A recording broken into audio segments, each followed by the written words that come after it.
Hi hello नमस्कार, कसे आहात तुम्ही सर्व? आय होप तुम्ही सर्व सेफ, सिक्युअर, हॅप्पी आणि तुमच्या जीवनामध्ये पॉझिटिव्ह कार्य करतच असणार आहात. तर सुरुवातीला जर कुणी या व्हिडिओवरती नवीन आला असेल तर त्यांनी चॅनलला नक्की सबस्क्राईब करा. आणि हा व्हिडिओ तुम्हाला जर मिळालेला असेल तर हा कुठलाही योगायोग नाहीये, परमेश्वराला हा संदेश तुमच्यापर्यंत पोहोचवायचाच होता माझ्या थ्रू. सो हा व्हिडिओ तुम्हाला मिळालेला आहे. तर बघूया, आपण सुरुवातीला काही मेसेजेस घेऊया. तर मी जे कार्ड काढलेले आहे त्याच्यावरून हे दिसते की ही जी एनर्जी आलेली आहे ती युनिव्हर्स थ्रू आपल्याला एक मेसेज आलेला आहे. कुणीतरी आपल्या भूतकाळातील घटना ज्या त्याने सहन केलेल्या आहेत तो अजूनही विसरू शकलेला नाहीये किंवा त्याच्यातून बाहेर पडणं कदाचित त्या व्यक्तीच्या जीवावर येत असेल. कारण की हे असू शकतं कुणाची तरी हार्टब्रेकची एनर्जी आहे, कुणाच्या तरी घरामध्ये काहीतरी वेगळं घडलेलं असण्याची शक्यता आहे. कुणातरी महिलेच्या जीवनामध्ये खूप काही दुःखदायक प्रसंग या आधी येऊन गेलेले आहेत किंवा ही मेल फिमेल दोघांची ही एनर्जी असू शकते. कारण की आपण पाहतो बहुतेक गोष्टी आपल्या जीवनात घडतात त्या आपल्या चांगल्या नेचरमुळे, चांगल्या स्वभावामुळे लोक गैरफायदा घेऊन आपल्याशी काहीतरी पॉलिटिक्स खेळण्याचा प्रयत्न करत असतात.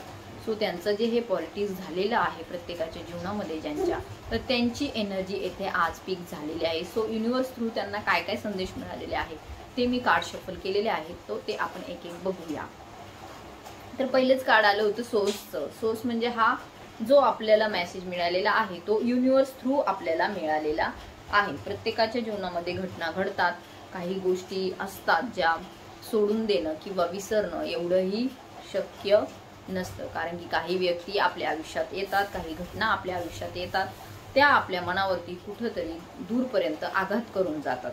सो आपल्याला युनिव्हर्सनीच मेसेज पाठवलेला आहे, क्लिन्झिंग टू द पास्ट. म्हणजे पास्टमध्ये जे काही गोष्टी घडलेल्या आहेत त्या तुम्हाला क्लिन्स करण्याची गरज आहे, त्या सोडून देण्याची गरज आहे. लेटिंग गो, जे काही घडलं ते सोडून द्या. आणि हे ज्या गोष्टी असतात त्याच्यामुळं आपल्याला काय होतो, स्ट्रेस जास्त प्रमाणात येतो.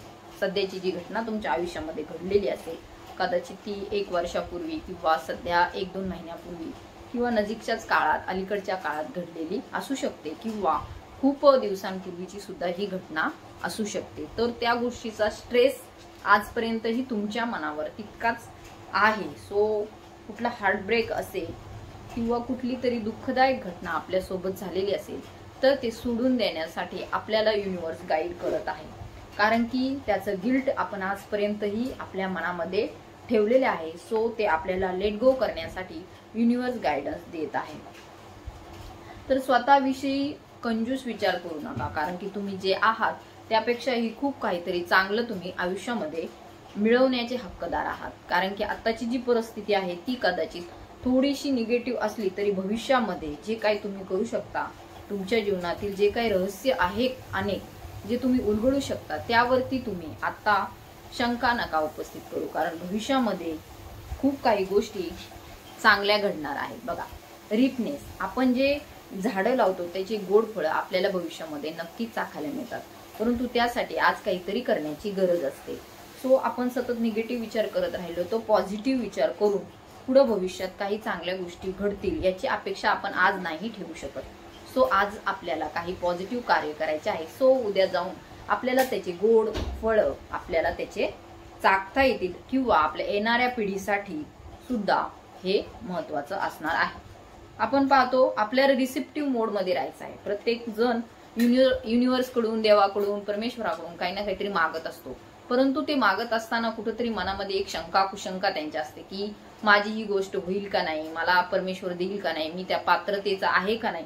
या प्रकारची जी भावना असते निगेटिव्ह, स्वतःला कमी लेखण्याची, एक न्यूनगंडाची जी भावना असते ती सोडून देण्याची गरज आहे. आणि आपले दोन्ही हात परमेश्वरापुढे आपण ज्यावेळेस मोकळे करतो, एक प्रकारचं समर्पण आपण करतो, त्यावेळेस परमेश्वरालाही ते देणं भाग पडतं. युनिव्हर्सलाही आपण म्हणतो ना की अगर किसी चीज को शिद्दत से चाहो तो पूरी कायनात उसे आपके तरफ भेज देती. तो इसीलिए मैं कहती हूँ कि आपको रिसेप्टिव्ह मोड में रहना चाहिए. माहिती नाही कुठून काय चमत्कार घडेल युनिव्हर्सचा आणि तुम्हाला ती गोष्ट ज्याची तुम्ही आशाही सोडली होती ती तुम्हाला मिळून जाईल.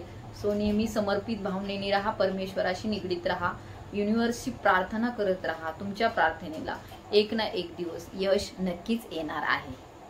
सो आपण पाहतोय कुठल्याही दोन गोष्टीमध्ये जिथे आपण पार्टिसिपेशन करणार आहोत किंवा केलेलं आहे त्याची चांगले फळं आपल्याला भविष्यामध्ये नजीकच्या काळामध्ये नक्कीच मिळणार आहे. पॉसिबिलिटीज आहेत. आपण पाहतोय कार्डमध्ये पॉसिबिलिटीचं कार्ड आहे. सो शक्यता नक्की आहे.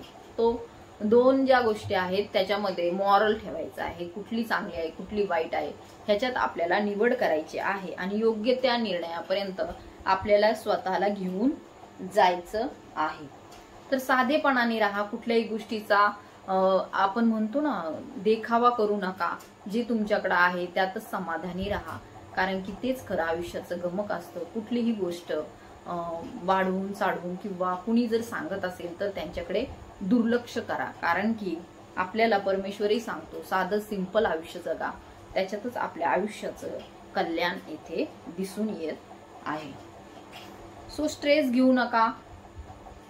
प्रत्येक गोष्टीसाठी जागरूक राहा. मेडिटेशन करा, ध्यानधारणा करा, थोडंफार निसर्गामध्ये जा. एखाद्या शेती असेल तर शेतीमध्ये, बगीच्यामध्ये. आता सध्या पाऊस असेल परंतु जवळपास कुठे ग्रीनरी असेल तिकडे जाऊन या. जो खाली हिरवा घास असतो, गवत असतं त्याच्यावरती फिरा. सो निसर्गात काही टाइम स्पेंड करण्यासाठी, स्वतःला मेडिटेट करण्यासाठी स्वतःला वेळ द्या. जवळपास प्रत्येकाने मी तर म्हणते 20 मिनिटं तरी आपण शांत बसलं पाहिजे, म्हणजे आपल्या ज्या मनातील शंका कुशंका असतील त्या दूर निघून जातील. सो जीवनाचा आनंद घ्या. मुवमेंट टू मुवमेंट हॅपी राहा. आपल्याला युनिव्हर्स कडून हे सगळे मेसेज मिळत आहेत आणि काही लोकांची जर कंडिशनिंग झाली असेल, लहानपणामध्ये काही गोष्टी घडल्या असतील किंवा तुमचा चाइल्डहुड प्रॉब्लेम असेल काही, तर ते सुद्धा आता तुम्हाला कुठेतरी कंडिशनिंग करण्याची गरज आहे. स्वतःच्या मनातील लहान बाळाला तुम्ही जागृत करा. इनर चाइल्ड हील करा.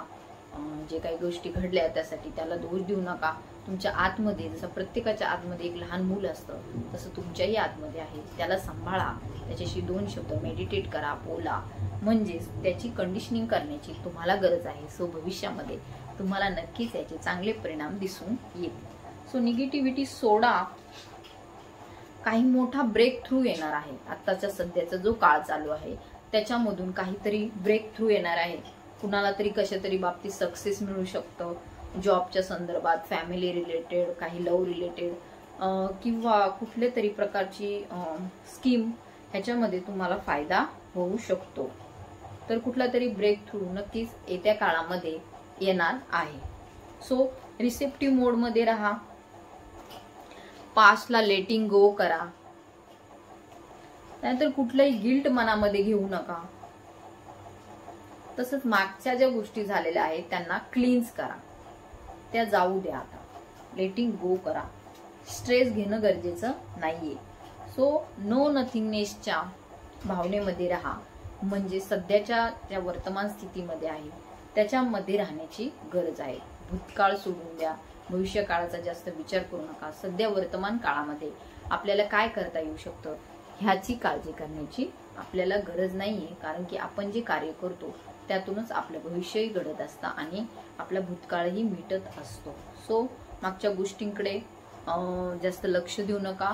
स्लोईंग डाऊन, हळूहळू का होईना पण आयुष्यामध्ये प्रगती नक्की होणार आहे. काहींच्या जीवनामध्ये ब्रेक थ्रू येऊ शकतो आणि काहींच्या जीवनामध्ये काही गोष्टी सोडून देणं गरजेचं आहे. तरच पुढील कार्य जे आहे ते तुम्ही इंटेन्सिटीने करणार आहात. म्हणजे तीव्र भावनेने तुम्ही जेव्हा एखाद्या कार्य करतात, लॉ ऑफ अट्रॅक्शनचा यूज करतात, त्यावेळेस त्या गोष्टी तुमच्याकडे नक्कीच येतात. सो ऑर्डरिनीनेस म्हणजे साधेपणाने राहा आणि आयुष्यामध्ये ज्या काही पॉसिबिलिटीज तुमच्याकडे येत आहेत त्यासाठी तयार राहा. सो आजचे मेसेज आपल्याला युनिव्हर्स थ्रू मिळालेले होते. ज्यांना कुणाला रिझोनेट झाले असतील त्यांनी क्लेम करा. व्हिडिओवरती नवीन असाल तर सबस्क्राईब करा, लाईक शेअर करा, कमेंट करा. थँक्यू. आणि कुणाला पर्सनल रीडिंग पाहिजे असेल तर नक्कीच मला व्हॉट्सअपवरती तुम्ही कॉन्टॅक्ट करू शकता. थँक्यू.